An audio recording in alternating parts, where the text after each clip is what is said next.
नमस्कार, शिक्षालय में आप सभी का बेहद स्वागत है। मेरा नाम है रेणु यादव। शिक्षा के मनोवैज्ञानिक आधार, साइकोलॉजिकल फाउंडेशन ऑफ एजुकेशन में हम ये पढ़ रहे हैं कि पर्सनालिटी का अध्ययन कैसे किया जाता है, पर्सनालिटी क्या है और पर्सनालिटी का सब्जेक्टिव वे ऑफ स्टडिंग क्या होता है, वो हम ऑलरेडी पढ़ चुके हैं। आज हम जानने वाले हैं कि वस्तुनिष्ठ विधि, जिसे हम ऑब्जेक्टिव मेथड कहते हैं, उससे हम पर्सनैलिटी का अध्ययन कैसे करते हैं। लेक्चर की शुरुआत में दो बातें कहना चाहती हूँ। इतनी काटपीट और इतने सारे निशान जो बने हुए हैं उसके लिए बहुत बहुत माफ़ी। लेक्चर पहले भी लिया था, किसी कारण से वो सेव नहीं हो पाया, इसलिए दोबारा से इस लेक्चर को ले रही हूँ। तो जैसे जैसे हम आगे बढ़ेंगे आप भी इतने सारे निशानों के साथ कंफर्टेबल हो जाएंगे, मैं ऐसी उम्मीद करती हूँ और आपसे ऐसे रिक्वेस्ट भी करती हूँ। दूसरी बात, ऑब्जेक्टिव मेथड के अंडर ये सारे के सारे जो टॉपिक्स हैं, इन टॉपिक्स में से किसी किसी टॉपिक का बहुत तगड़ा विस्तार भी है, यानी हम उसको विस्तार से भी पढ़ेंगे। इस टॉपिक में हम उतना पढ़ेंगे जितना इस टॉपिक के अंडर लिखना है, ठीक है।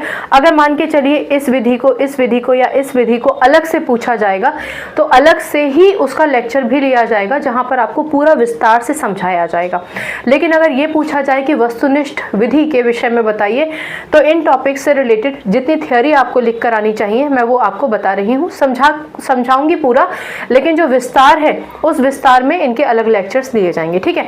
चलिए अब शुरू करते हैं हम कि किसी भी व्यक्ति की पर्सनैलिटी का अध्ययन करने का वस्तुनिष्ठ तरीका क्या होता है। इस तरीके में पहली विधि है ऑब्जर्वेशन, निरीक्षण। ऑब्जर्वेशन हम सबके जीवन का एक बहुत ही महत्वपूर्ण हिस्सा है। जाने अनजाने अनायास भी हम कई चीज़ों को ऑब्जर्व करते हैं।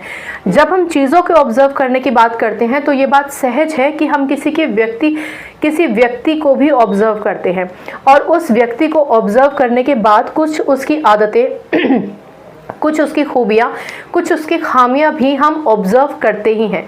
हम ऑब्जर्वेशन किसी ऐसे व्यक्ति का भी करते हैं जिससे हम अपरिचित हैं।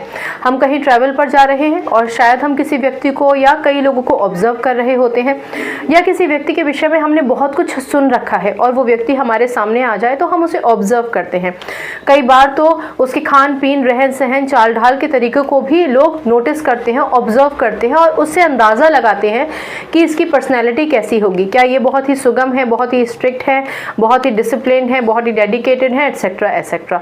तो अगर आप ये देखें, कनेक्ट करें इस टॉपिक से, तो निरीक्षण क्या है?